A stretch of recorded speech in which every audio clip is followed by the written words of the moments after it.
Hai semua, selamat datang di channel Otaku Anime. Akhirnya Mimin kembali hadir dengan menyajikan part ke-6-nya. Sebenarnya Mimin sudah selesai merangkumnya 2 hari yang lalu, tapi karena Mimin lagi sehariawan jadi agak susah ngomong gitu. Dan mungkin pembahasan kali ini lebih pendek dari pembahasan-pembahasan yang pernah Mimin buat. Sebagai gantinya, video selanjutnya akan Mimin upload 2 hari kemudian. Mimin rasa cukup sekian dulu basa-basinya, kita langsung saja masuk ke pembahasannya. Yagami bertanya kepada Tsubaki tentang tindakan selanjutnya setelah 5 kelompoknya ditangkap. Yagami percaya bahwa alasan mengapa kelima kelompok ini ditangkap dengan cara yang begitu sederhana adalah karena kesalahan strategi sang pemimpinnya.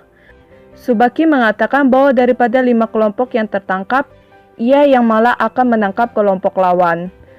Dengan Yagami, Tsubaki menjelaskan bahwa karena Ayano Koji dikabarkan memiliki kemampuan fisik yang mirip dengan Hosen, maka mustahil bagi 5 kelompok tersebut untuk menangkapnya. Tindakan saat ini adalah mengirim mereka sebagai boneka untuk menghilangkan pola pikir Ayano Koji. Kesimpulannya adalah bahwa Ayano Koji tidak ingin berhubungan dengan tahun-tahun pertama dan lebih suka menghindari area yang ditentukan. Tsubaki percaya bahwa Ayano Koji adalah tipe orang yang benci menonjol dan akan bersedia menerima hukuman jika itu berarti Ayano Koji bisa menghindari hasil seperti itu. Yang terpenting, Tsubaki menemukan lokasi kelompok yang mencoba melindungi Ayano Koji. Karena satu-satunya orang yang dapat membuat Ayano Koji mundur adalah Hosen dan Utomiya, jadi Tsubaki perlu mengumpulkan informasi agar keduanya memiliki tingkat keberhasilan yang lebih tinggi untuk menyelesaikan tugas tersebut. Yagami terkejut dan mencari sinyal GPS dari Hosen, tetapi tidak dapat menemukannya dimanapun. Tujuan sebenarnya dari Tsubaki adalah untuk menciptakan skenario di mana ia dapat mengatur 1 lawan 1 dengan Ayano Koji. Mereka percaya bahwa Ayano Koji yang bertindak solo pasti akan tersingkir dari ujian. Di antara para siswa, Hosen berjalan dengan cepat melewati hutan. Ia hanya punya satu tujuan, yaitu mengalahkan Ayano Koji. Bagi orang seperti Hosen, sangat tidak mungkin untuk tertarik dengan rencana Tsubaki tentang pengepungan Ayano Koji. Menurut Hosen, sangat sulit untuk secara akurat menemukan seseorang di pulau tanpa penghuni yang luas itu. Dan berdasarkan penelusuran GPS yang berkelanjutan, rencana tersebut bisa saja rusak jika orang-orang yang tidak relevan terlibat. Apabila ada orang yang mengarahkan itu akan sangat membantu. Karena pemikiran inilah Hosen berpura-pura bekerja sama dan mematuhi perintah Tsubaki. Hosen pun dengan sengaja membuang transceiver miliknya dengan maksud supaya Tsubaki tidak bisa memerintahkannya lagi. Hosen melakukan pencarian GPS untuk pengejaran terakhir dan menemukan sinyal Ayano Koji sekitar 300 meter. Hosen bersukacita pada kenyataan bahwa ia adalah tahun pertama yang paling dekat dan sudah gembira memikirkan bisa bertarung dengan lugas. Ada sinyal GPS lain di antara mereka, tetapi Hosen menganggapnya sebagai kebetulan dan tidak mempedulikannya. Hosen menemukan Ayano Koji dalam pandangannya dan memanggilnya dengan semangat. Hosen mengungkapkan bahwa ia tahu tentang Nanase yang membocorkan informasi kepada Ayano Koji di tengah malam, dan bahwa Hosen sengaja membocorkan informasi itu kepada Ayano Koji untuk menciptakan kesempatan di mana mereka bisa bertarung tanpa gangguan. Tapi saat Hosen bersiap untuk bertarung, Ruen ikut campur dan menyuruhnya untuk minggir. Sementara itu, Ayano Koji melirik Ruen sebentar sebelum menghilang di balik pepohonan yang lebat. Meskipun Hosen ingin segera menyusul, tapi ia tidak bisa melepaskan Ruen di hadapannya. Hosen lalu bertanya pada Ruen mengapa ia ada di sana. Ruen mengatakan itu adalah kalimatnya, karena Hosen seharusnya tidak ada urusan dengan Ayano Koji. Akhirnya Hosen menyadari kebenaran dibalik mengapa tahun-tahun pertama yang dikirim oleh Tsubaki berhenti bergerak, dan menyimpulkan bahwa ada karakter seperti Tsubaki yang mengontrol seluruh keras 2. Pada awalnya Hosen mengira orang tersebut adalah Ruen. Tapi Hosen sama sekali tidak melihat Ruen membawa ransel, terutama tablet dan transceiver yang sangat diperlukan untuk memimpin sekelompok besar siswa. Hosen lalu melawan Ruen dan awalnya memegang keuntungan. Hosen menyesal karena ia telah melebih-lebihkan Ruen dalam hal kekuatan dan mengatakan bahwa Ruen bukan tandingannya. Ruen mencemooh dan mengatakan bahwa ia tidak berpikir akan ada orang yang cocok untuknya. Namun Hosen berkata ada, dan orang itu adalah Ayano Koji yang baru saja melarikan diri dari belakang Ruen. Setelah mendengar kata-kata ini dari Hosen, Ruen berhenti tersenyum. Ruen menyadari bahwa Hosen mengetahui sisi lain Ayonokoji. Ruen menjadi tertarik pada Hosen dan bertanya kapan dan di mana ia melawan Ayonokoji, bersamaan dengan hasil pertarungan itu. Hosen menyadari bahwa Ruen juga terobsesi untuk mengalahkan Ayonokoji. Motivasi terbesar Ruen untuk tetap tinggal di sekolah ini adalah untuk menyelesaikan dendamnya pada Ayonokoji. Ruen hanya tinggal di sekolah ini dengan tujuan mengalahkan Ayonokoji. Jadi Ruen memperingatkan dirinya sendiri bahwa tidak peduli itu perkelahian atau apa yang ia lakukan, Ruen tidak boleh kalah dari Ayonokoji. Bahkan jika Hosen di depannya adalah ahli pertarungan di luar kerangka siswa SMA, Ruen mengarahkan haus darahnya ke Hosen. Tapi Hosen hanya memberitahu Ruen yang sebenarnya bahwa ia dan Ayonokoji tidak benar-benar bertarung. Hosen hanya tertarik pada Ayonokoji karena ia adalah satu-satunya orang yang dengan santai menghentikan pukulannya, bahkan tidak merasakan sakit karena ditusuk pisau. Ruen langsung menghubungkan kata pisau dengan tangan dan bekas luka Ayonokoji yang dibalut. Mereka akhirnya berkelahi dan Hosen mulai memukuli Ruen. Ruen mengambil segenggam tanah dan melemparnya ke wajah Hosen. Hosen memblokirnya dengan tangannya sebelum Ruen melempar pasir yang ada di tangannya yang lain. Ini juga sekali lagi diblokir. Hosen melempar beberapa pukulan lagi ke Ruen sebelum peringatan jam tangan Ruen mulai berdering.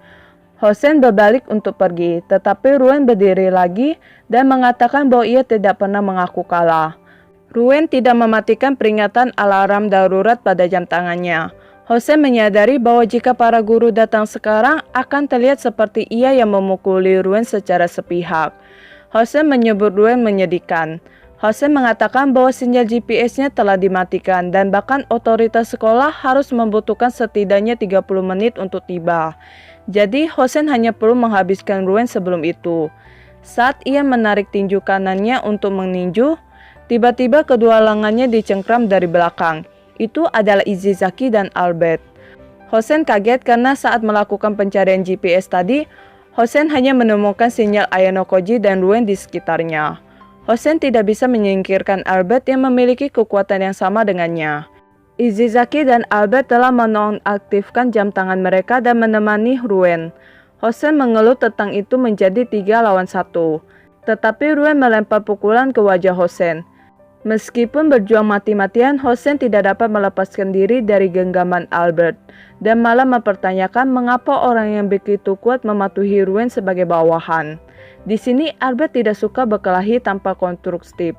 Albert hanya menilai bahwa kepatuhan pada Ruen adalah pilihan terbaik untuk kelas mereka. Karena itu, Albert tidak ragu untuk membantu Ruen menyelesaikan beberapa tugas kejam. Bahkan jika Albert mengikuti instruksi dan menyakiti teman sekelasnya untuk sementara waktu, ia akan percaya bahwa ini pada akhirnya untuk kebaikan kelasnya. Ruen mengatakan bahwa kekuatan murni bukan segalanya. Akhirnya Hosen pingsan. Ruen mendesak Izizaki dan Albert untuk pergi sebelum para guru tiba. Ruen mengatakan bahwa ia tidak lagi dalam keadaan yang mampu untuk melanjutkan dan memutuskan untuk mundur dari ujian bersama dengan Hosen. Jika Ruen meninggalkan tempat ini, ada kemungkinan kesalahan disematkan pada Ayonokoji. Ruen memutuskan untuk memproses ke arah menjelaskan bahwa ini sebagai hasil dari pertarungan 1 lawan 1 dengan Hosen. Izizaki merasa menyesal karena kelompok Ruen dan Katsuragi telah berada di posisi kelima dan masih memiliki kemungkinan untuk mencapai ke posisi 3 teratas. Gila juga sih, Ruen sampai melewatkan peringkat kelimanya hanya untuk membantu Ayonokoji yang jelas-jelas posisi mereka adalah musuh.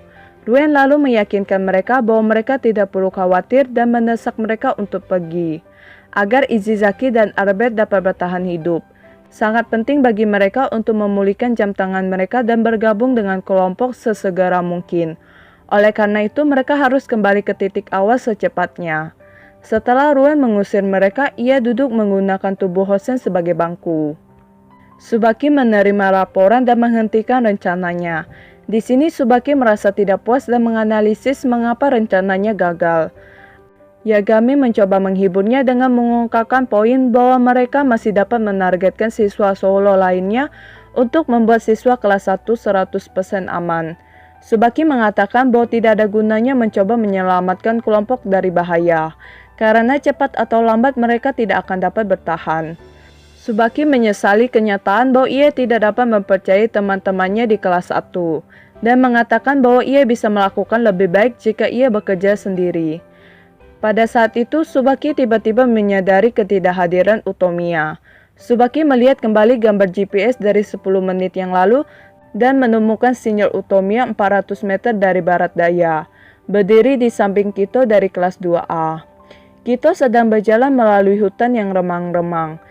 Sasaran Kito adalah perkemahan tempat Tsubaki, Yagami, dan Utomiya berada. Kito telah diperintah oleh Sakayanagi untuk mengungkapkan dalang di balik tahun pertama. Saat ia berlari menuju lokasi Tsubaki, Yagami, Utomiya, Kito menemukan Utomiya menghalangi jalannya. Utomiya mengatakan bahwa ia tidak bisa membiarkan Kito lewat. Utomiya lalu melempar pukulan ke Kito yang dimana ia dapat menghindarinya. Kito menanyakan namanya yang langsung diberitahukan Utomiya. Kito menyimpulkan bahwa jika Utomiya ada di sini maka ia pasti bukan pemimpin yang memberikan instruksi. Kito lalu melayangkan pukulan ke arah Utomiya. Utomiya dengan mudah menghindar dari serangan Kito. Namun transceiver Utomiya terlepas dari sakunya akibat tindakan penghindaran tersebut. Dan suara Tsubaki terdengar dari transceiver tersebut. Tsubaki menanyainya mengapa Utomiya tidak mengikuti perintahnya. Secara tidak sengaja ini mengungkapkan identitas pemimpin kepada Kito. Kito memutuskan bahwa misinya selesai dan berbalik untuk pergi kembali ke Sakayanagi. Tsubaki memperingatkan Utomiya untuk tidak terlibat perkelahian dengan siswa kelas 2. Utomiya mengatakan bahwa ia mengerti dan kemudian berpindah saluran untuk berbicara dengan orang lain melalui transceiver. Orang ini mengatakan kepada Utomiya bahwa rencana Tsubaki gagal seperti yang ia inginkan. Lebih jauh mengungkapkan bahwa mereka telah memberi peringatan sebelumnya kepada Ayano Koji. Ini mengungkapkan bahwa Utomiya telah mengkhianati Tsubaki. Utomiya sangat berhati-hati untuk tidak melakukan percakapan yang lama dan segera mematikan transceivernya. Kira-kira siapa orang yang berbicara dengan Utomiya? Bagi kalian yang tahu bisa jawab di komen ya. Mungkin itu dulu pembahasan kali ini. Part ke-7 akan masuk ke cerita yang paling kalian tunggu-tunggu. Karena di part itu Nagumo akan merasakan langsung kekuatan dari Ayano Koji dan momen romantis antara Ichinose dan Ayano Koji. Dan akhir kata sampai jumpa pada video berikutnya.